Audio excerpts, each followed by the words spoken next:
Karanasan ito ng aking tiyuhin. Natawagin na lang natin sa kwentong ito bilang si Pepeng. Matagal na itong nangyari. Mga bata pa sila, edad 10 hanggang 12 anyos. Nakatira sila noon sa isang burol na malapit sa Sapa at bagong lipat lang sila sa naturang lugar. Wala pang 1 taon. Bagaman hindi ganon kalayo ang distansya ng mga kapitbahay, napakatahimik doon gawa ng kukonti pa lang ang naninirahan dito nung time na yon. At medyo papasok ng konti, mga 10 minuto kung lalakarin mula sa kalsada hanggang kina Pepeng. Mayroon siyang 3 kaibigan doon na kaedaran niya. 2 ay taga roon lang at ang isang nagngangalang Nonoy ay wala pang 1 buwan simula nung lumipat ang pamilya nito sa nabanggit na lugar. Si Nonoy ang pinakamadalas na kasama ni Pepeng sa panghuhuli ng isda sa Sapa. Sila yung magkasundo talaga kasi parehong bagong salta. Ngunit katagalan nun, umiwas si Pepeng sa kanya dahil habang tumatagal, lumalabas ang tunay na ugali. At dahil bakasyon na nung time na yun, walang ibang inatupag ang kabataan kundi paglalaro lamang. Magbiakan ng trompo, gagawa ng tabanog papaliparin sa hangin at kung ano-ano pang mga pambatang lalaruin. Isang beses, nag-aya yung isang kasama nila na magpunta sa Sapa at manghuli ng isda. Nang mga panahon na yon, maraming isda sa Sapa na may mga kulay. Kumbaga, pang-aquarium talaga. At habang abala ang 4, maya-maya nun bigla na lang napabulalas ang isa nilang kasamang si Giovanni. Nagsambit ng katagang Adelpha pagkatapos walang kung ano-ano ay umaripas ng takbo palayo ang 2. So ang naiwan doon, si Pepeng na lang at si Nonoy. Bakit kumaripas ng takbo yung 2? Huwag ko nga eh. Namumutla pa nga si Jubjub. Pagdating sa bandang unahan, turo ng turo ang 2 habang tumatakbo sa ibabaw na bahagi ng Sapa. Pagkalingon ni Nonoy at Pepeng, meron palang matanda sa ibabaw nun titig na titig sa 2 batang nagsitakbuhan. Ay, tignan mo. Meron palang lola sa ibabaw. Eh kaya pala tumakbo ang 2 eh. Sino kaya yan? Baka lola ni Giovanni? Hindi. Nakapunta na ako sa kanila eh. Hindi naman ganyan ang itsura ng lola niya. Baka kay Kokoy? Hindi rin. Kasi nakapunta rin ako sa kanila eh. Kung ganun, sino ang lola na yan? Bakit sila natakot? Ewan ko noy. Pero siguro may kasalanan ang 2 yun sa matanda na yan kaya nagsitakbuhan. Oo nga no? Ilang sandali na sila naman ang tinitigan ng matanda. Hindi naman sila nakaramdam ng takot o kung ano paman kasi nga wala naman daw silang kasalanan nun. Tapos maayos naman yung hitsura ng lola. Makaraan ng ilang sandali, nagsalita ito at sinabing, "Taga saan kayo mga otoy? Muwi na. Hindi nyo ba alam delikado ang lugar na ito?" Bakit naman po lola? Di pa kasi kami nakahuli ng isda. Umuwi kayo. Maikling tugon ng matanda, sabay kumpas sa kamay nito na ibig sabihin ay pinapaalis na ang 2 bata. So kagad namang umahon si Pepeng at Nonoy sa tubig pagkatapos ay umuwi na.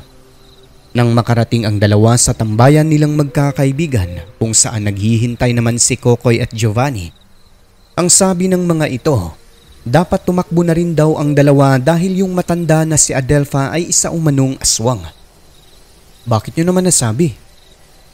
Basta tanungin mo si kuya, maraming alam yun tungkol sa matanda na yun. Ah, talaga ba? Taga saan ba siya? Malayo ang bahay nun, sa tuktok pa ng bundok.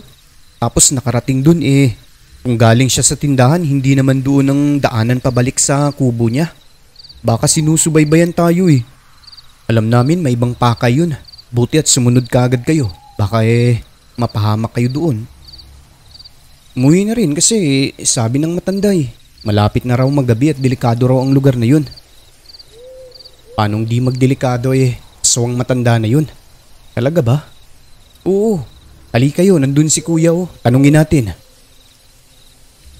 Nagkwento ang kuya ng isa nilang kaibigan. Ayon sa kanya, Usap-usapan sa lugar na isa umanong mangtas na aswang si Adelfa at kumakain ng sanggol ayon na rin sa isang dati nilang kapitbahay. Nakakapagtakang mag-isa lang itong nakatira sa kanyang barong-barong at hindi takot sa mga rebelde na minsang dumadaan. Pag-aakala pa ng mga tao noon walang nakatira sa kubo na yon hanggang sa nalaman na lang nila na si Adelfa pala ang naninirahan doon. Dati ay wala naman daw pong napapabalitang may biniktima si Adelfa na tao sa baryo. Wala ring nawawalang bata o sanggol doon. Ngunit may isang residenteng sinasabing medyo makati ang kamay. Pangalanan na lang natin na si Dodong na nakasilay sa kubo ni Adelfa kung saan mayroon umanong nilalantakan na karning hilaw. Ang matanda na ito sa loob ng kanyang maliit na kubo. Sa pagkakalarawan ni Dodong, isa umanong sanggol na tingin niya wala pang 1 taong gulang tapos sobrang baho raw ng kubo ni Adelfa. Matapos nun, dito nagsimulang umugong ang balita at kuro-kuro tungkol sa pagkatao ni Adelfa. Kaya galit na galit ang matanda sa kanya dahil kung ano-ano umanong paninira tungkol sa pagkatao nito ang ipinagkakalat ni Dodong sa mga tao. Buwelta ni Adelfa, hindi lang magnanakaw si Dodong kundi mapanirang tao. May pagkatagulilong na uri ng magnanakaw dahil hindi man lang daw niya napansin ang presensya nito. Ngunit kung nabatid niya lang daw na nagkukubli pala ito malapit sa kanyang kubo, baka kung ano na ang kanyang nagawa. Kung hindi mataga, baka makilaw niya si Dodong ng walang suka-suka. Simula noon, iniiwasan na talaga ni Dodong si Adelfa lalo na kapag namamataan itong papasalubong sa kanya sa daan.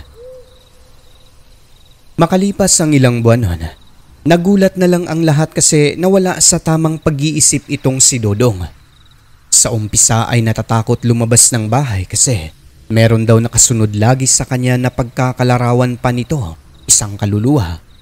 Hanggang sa tuluyan na ngang nawala sa tamang katinuan, naglalakad ng walang saplot at naglalakad din kahit gabing-gabi na.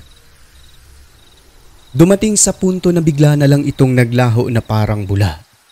Kailanman ay hindi na nakauwi si Dodong at walang makapagsabi kung saan ito napadpad. May mga nagsasabi noon na baka nakarating sa ibang lugar buhat ng lakad nga ito ng lakad kahit gabing-gabi na. Kaya maaaring yun ang dahilan na hindi na nakabalik kasi nga wala na siya sa tamang katinuan. Meron din namang nagsasabi ang nangyari sa kanya ay baka kagagawan at dinali ng mangtas na aswang na minsan nitong nakagirian. Ngunit karamihan, hindi naman naniniwalang aswang ang matandang si Adelfa kasi nga nagsisimba sa kapilya. Nang malaman ni Pepeng at Nonoy ang kwento na meron palang bantog na aswang nakatira sa baryo nila sa may gubat, medyo natakot din ang dalawa. Mga bata-bata pa eh. So eto na nga. Isang araw, habang naglalakad si Pepeng at Nonoy papunta sa balon para magigib ng tubig, nakita nila sa unahan si Adelfa na papasalubong. At dahil naunahan ng takot ang dalawa kasi nga may mga kwento-kwento, hindi agad dumiretso ang mga ito sa halipay pasimpleng huminto saglit sa tapat ng isang mamang kapitbahay na abala sa ginagawang paggapas ng mga damong pakain ng baka. So pagkalampas ni Adelfa, nagsalita itong si Nonoy ng pabulong at sinabing, "Si Adelfa yun, di ba? Aswang? Siya yung sinasabi ng mga tao rito na kumakain ng bata." Matapos lang magsalita ni Nonoy, huminto ang matanda at bayolenteng lumingon sa kanila na animoy nakarinig sa salitang binitawan. Pagkatapos ay akmang lalapit kaso dahil siguro may taong nangunguha ng kumpay sa di kalayuan ay hindi nagpatuloy ang matanda pero ngumiti ito kay Nonoy na akala mo nakakaloko. Patay mali lang ang dalawa. Payuko-yuko kunyari may tinutusok-tusok sa lupa. At nung dumiretso na nga papuntang tindahan ang matanda, dumiretso na rin sila papunta sa balon at dali-dali nang nag-igib ng tubig doon. Pagkabalik ng dalawa ay nakasalubong naman nila si Adelfa na nooy meron ng bitbit na binili sa tindahan. Pagkasalubong, nagsalita ang matanda at sinabi sa wikang Ilonggo, "Sino naghambal sa imo nga aswang ako? Sino nagsabi sa iyo na aswang ako? May aswang ba na nagasimba? Ag ako naging aswang, kainin kitang bata ka." Sumagot naman si Nonoy ng pasigaw at walang pagdadalawang isip na sinabing, "Aswang ka! Aswang ka! Aswang ka, matanda ka! Subukan mo lang, patay ka sa papa ko." Sabay takbo pa uwi at tawa ng tawa. Si Pepeng naman, nagulat sa ginawa ng kaibigan kaya hayon napatakbo na rin pa uwi. Hindi niya lubos akalain na magagawa ng kaibigan ang magsalita ng ganun samantalang siya ay halos nangatal na sa sobrang takot. Hindi lang yon dahil isang beses pa, may nag-utos daw kay Nonoy na sundan ang yapak ng matanda kapag nandun sa tindahan. Na ginawa naman ni Nonoy kung kaya galit na galit si Adelfa. Hindi naman galit na sumigaw o kung ano paman, kundi tumayo lang at tumitig kay Nonoy na akala mo malaki ang atraso. Simula noon, hindi na sumasama si Pepeng sa kaibigang ito sapagkat gumagaspang ang ugali. Bukod sa nagiging swail ay talaga namang walang respeto sa mga nakakatanda sa kanya, lalo na yung may mga kapansanan. Matapos noon, wala naman pong nangyaring hindi ka nais-nais. Siguro'y pinalagpas lang kasi mura pa ang isipan. Ngunit may isang pangyayari noon na talaga namang palaisipan sa lahat. Isang araw, bigla na lang nagkasakit si Nonoy. Una ay nagsusuka, sumasakit ang tiyan ng 6:00 ng gabi. Gumagaling naman kaya hindi talaga nabigyan ng atensyon. Hanggang sa isang gabi pa, nilagnat ito ng todo. Suka ng suka, pagkatapos ay wala itong ganang kumain. Pinainom lang ng gamot para sa sakit ng tiyan, mga herbal na dahon, pagkatapos ay umukay naman. Ngunit balak na talaga nila nung dalhin kinabukasan sa karatig lugar kung saan nakatira ang isang manggagamot na kamag-anak lang din nila para ipasuri ito. Ngunit sa di inaasahang pangyayari, kinabukasan ng umaga noon, nadatna na lamang nilang hindi na humihinga si Nonoy sa hinihigaan nito. Wala nang buhay, pagkatapos ay putlang-putla ang buong katawan. Hindi ka panipaniwala ang nangyari. At kahit sino ay mabibigla talaga kasi nga wala namang indikasyon na ganun ang magiging kahinatnan niya. Ang napansin pa nila noon, hindi nakalak ang bintana ng kwarto. Siguro ay si Nonoy lang din daw ang nagbukas noon at hindi niya naisarado ng balik. At yun na nga, nakakagulat man ang pangyayari, walang nagawa ang pamilya ng binata kundi tinanggap na lamang ang pagkamatay ni Nonoy. May mga naghihinala sa pagkamatay niya dahil sobrang bigat daw ng kabaong niya. Kung baga sabi-sabi ng mga matatanda, parang ayaw pa niya o hindi tanggap ang pagkamatay. Meron din namang nagsasabi na baka malubhang sakit lang talaga ang sanhi nun. Ngunit nang malaman ng kamag-anak ang mga naunang nangyari bago ang pagkawala ni Nonoy, nagkaroon ito ng pagdududa. Matapos ang burol, nang makarating ang manggagamot ay si Pepeng ang unang tinanong nito kung ano ang mga pinagdaanan ng magkaibigan sa matandang sinasabing bantog na aswang. Sa mga pahayag pa lang ni Pepeng, tinumbok na kagad ng manggagamot na walang ibang may pakana sa pagkamatay ni Nonoy, kundi si Adelfa na isang aswang. Isang nilalang na nagpapanggap na tao, kunyari nagsisimba upang linlangin ang mga tao. Pero sa likod ng maamo nitong mukha, nagkubli ang tunay na pagkatao. Isang aswang na palihim kung umatake sa kanyang mga nais biktimahin. So ang nangyari noon, base sa kwento ni Pepeng, pinlano ng manggagamot at mga kadugo ni Nonoy na subaybayan ang galaw ng aswang hanggang sa kubo nito. Yung ginawa nila ay sikreto lang. Nakalaunay nalaman din nila Pepeng dahil sa may nagsabi rin sa kanila. Ganito raw po, nang mapagtibay ang hinala ng manggagamot na itong matandang si Adelfa ay totoong aswang, Nagiging baboy tapos nagiging tao sa mismong barong-barong nito. At mayroong mga bakas ng gamit ng mga bata sa loob wala naman itong kasama. Dito na may ginawa ang manggagamot na pamamaraan upang masugpo ang kasamaan ng aswang. Isang gabi noon, habang inaabangan ang pagbalik ng nilalang sa kubo nito, pagpatak ng 1:00 pasado ng madaling araw, nakaramdam ang manggagamot ng presensya nito kung kaya dali-dali ng pumwesto at nagkubli sa di kalayuan para makita kung nasaan ang nilalang.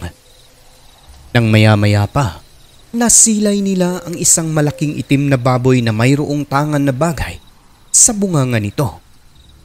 Sa may mababang hagdanan ng kwarto, dooy nag-anyong tao ang nilalang at bumungad sa mga mata nila ang matandang si Adelfa. Nakaagad dinampot ang bagay tapos dinala sa loob ng kwarto. Sa pagkakataon na yon ay may ginawang mga usal at dasal ang manggagamot na mga buhay na salita pagkatapos ay binato sa kubo ng aswang. May mga nilibing sa lupa at ilang sandali lang animoy may kalaban ang nilalang sa loob ng kwarto dahil dinig nila na pumapalahaw ito at umuuga talaga ang buong kubo. Naakala mo, nagpalundag-lundag ito.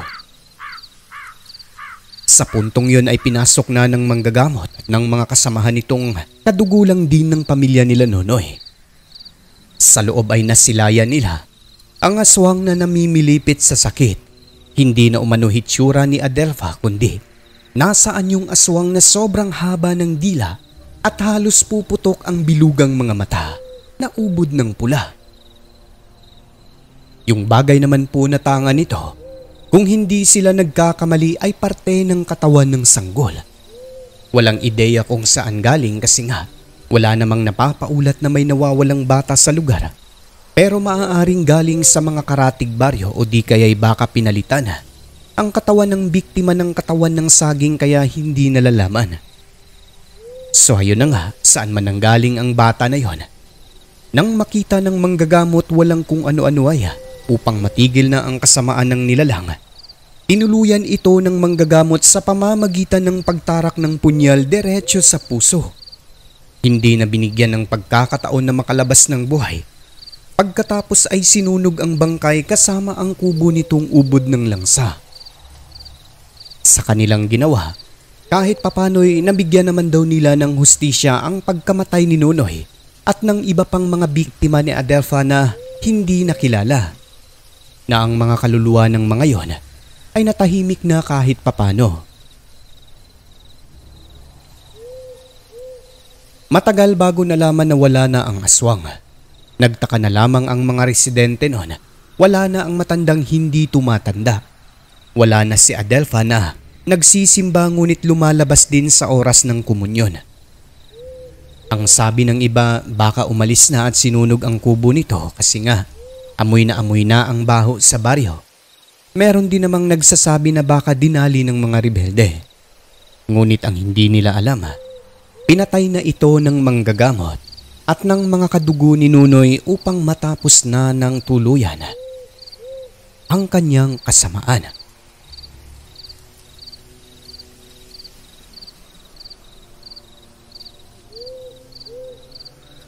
At dito na po magwawakas ang kwento ni Pepeng. Nakakapangilabot na tagpo at mga kaganapan sa pagtugis ng mapaminsalang nilalang sa barong-barong ng aswang sa gubat.